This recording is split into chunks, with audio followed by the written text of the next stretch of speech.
नमस्कार, मैं डॉक्टर हरीश भल्ला हूं। मैं किस्सा गो हूं, स्टोरी टेलर। कहानियां सुनाने का मुझे शौक है। वैसे तो मैं डॉक्टर हूं, पर कहानियां सुनाने का मुझे बचपन से ही बहुत बड़ा शौक है। आज मैं आपको एक ऐसा किस्सा सुना रहा हूं कि जो बेटे के वियोग में गीत बनाया था और बन गया प्रेमियों का सबसे अमर गाना। साल था 1957। फिल्म जन्म जन्म के फेरे रिलीज हुई। यह म्यूजिकल हिट साबित हुई।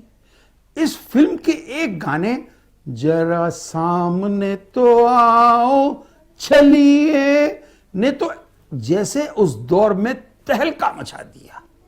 यह गाना इतना सुपरहिट साबित हुआ कि उस साल की बिनाका गीत माला का यह नंबर 1 गीत बन गया। इस गाने का अनोखा किस्सा है, वो किस्सा मैं आपको सुना रहा हूं। इस गाने को लिखा था पंडित भरत व्यास ने। हुआ यूं था कि पंडित भरत व्यास जी के एक बेटा था श्याम सुंदर व्यास। श्याम सुंदर बहुत ही संवेदनशील था। एक दिन भरत जी से किसी बात पर नाराज होकर बेटा श्याम सुंदर घर छोड़कर चला गया।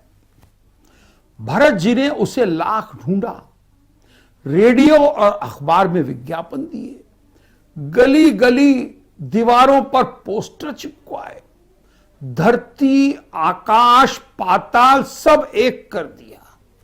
ज्योतिषियों नजूमियों से पूछा, मजारों गुरुद्वारे चर्च और मंदिरों में मथा टेका, लेकिन वो नहीं मिला।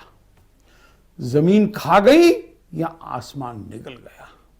आखिर हो कहां पुत्र? तेरी सारी इच्छाएं और हसरतें सर आंखों पर, तू लौट तो आ। बहुत निराश हो गए भरत व्यास और ऐसा सोचने लगे। उस समय भरत व्यास जी कैरियर के बेहतरीन दौर से गुजर रहे थे। ऐसे में बेटे के अचानक चले जाने से जिंदगी ठहर सी गई। किसी काम में मन नहीं लगता था।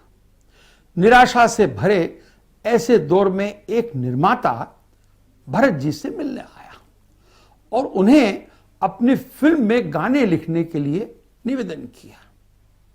भरत जी ने पुत्र वियोग में उस निर्माता को अपने घर से निकल जाने को कहा। लेकिन उसी समय भरत जी की धर्मपत्नी वहां आ गई। उन्होंने उस निर्माता से क्षमा मांगते हुए यह निवेदन किया कि वो अगले दिन सुबह पुनः भरत जी से मिलने आए। निर्माता मान गए। इसके पश्चात उनकी धर्मपत्नी में भरत जी से यह निवेदन किया कि पुत्र की याद में ही सही उन्हें इस फिल्म के गीत अवश्य लिखने चाहिए। न मालूम क्या हुआ कि पंडित भरत व्यास ने अपनी धर्मपत्नी के इस आग्रह को स्वीकार करते हुए गाने लिखना स्वीकार कर लिया। उन्होंने गीत लिखा, जरा सामने तो आओ चलिए, छुप छुप छलने में क्या राज है, यूं छुप ना सकेगा परमात्मा, मेरी आत्मा की ये आवाज है। इसे जन्म जन्म के फेरे 1957 फिल्म में शामिल किया गया। रफी और लता जी ने इसे बड़ी तबीयत से दर्द भरे गले से गाया था। बहुत मशहूर हुआ यह गीत। लेकिन अफसोस कि बेटा फिर भी न लौटा। मगर व्यास जी ने हिम्मत नहीं हारी।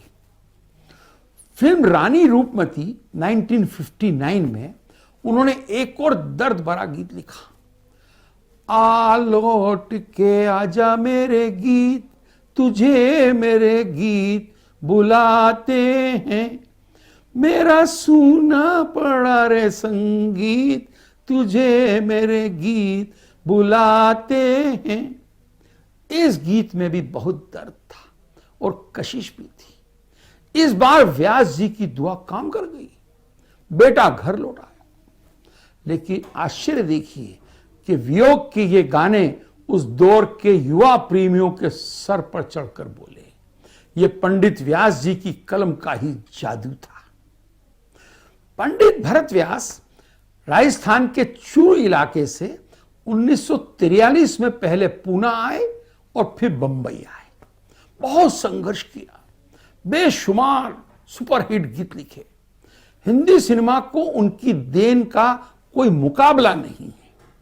एक से बढ़कर एक बढ़िया गीत उनकी कलम से निकले।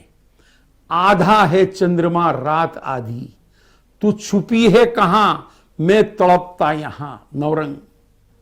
निर्बल की लड़ाई भगवान से, ये कहानी है दिए और तूफान की, तूफान और दिया। सारंगा तेरी याद में, सारंगा तुम गगन के चंद्रमा हो, मैं धरा की धूल हूं, सती सावित्री। ज्योत से ज्योत जलाते चलो, संत ज्ञानेश्वर। हरी भरी वसुंधरा पे नीला नीला यह गगन, ये कौन चित्रकार है, ये कौन चित्रकार है, बूंद जो बन गई मोती। ए मालिक तेरे बंदे हम, सैया झूठों का बड़ा सरताज निकला, 2 आंखें 12 हाथ। दिल जल रहा मगर रोशनी कहां, अंधेर नगरी चौपट राजा। दिल का खिलौना हाय टूट गया, कह दो कोई न करे यहां प्यार। तेरे सुर और मेरे गीत, ये सब गाने गूंज उठी शहनाई के। कैद में है बुलबुल सयाद मुस्कुराए, बेदर्द जमाना क्या जाने, आदि आदि। ये अमर नगमे आज भी गुनगुनाए जाते हैं। गोल्डन एरा के शौकीनों के एल्बम इन गानों के बिना अधूरे हैं। व्यास जी का यह गीत, ए मालिक तेरे बंदे हम, महाराष्ट्र के कई स्कूलों में सालों तक सुबह की प्रार्थना सभाओं का गीत बन गया था। 50 का दशक भरत व्यास के फिल्मी जीवन का सर्वश्रेष्ठ दौर था। आज ये सारी बातें इसलिए क्योंकि पिछले ही दिनों भरत व्यास जी की जन्म जयंती थी। भरत जी मूल रूप से चूरू के थे। बचपन से ही उनमें कवि प्रतिभा दिखने लगी थी। मजबूत कद काठी के धनी भरत व्यास डूंगर कॉलेज बीकानेर में अध्ययन के दौरान वॉलीबॉल टीम के कप्तान भी रहे। तो देखा आपने, भरत व्यास ना केवल कवि, खिलाड़ी और उसके अलावा इस देश के अंदर उनको कभी नहीं भूला जा सकेगा। जो गानों की लिस्ट मैंने आपको सुनाई है और जो किस्सा सुनाया है कि उन्होंने किस प्रकार से गीत लिखकर अपने बेटे को वापस पा लिया। धन्य है भरत जी। नमस्कार।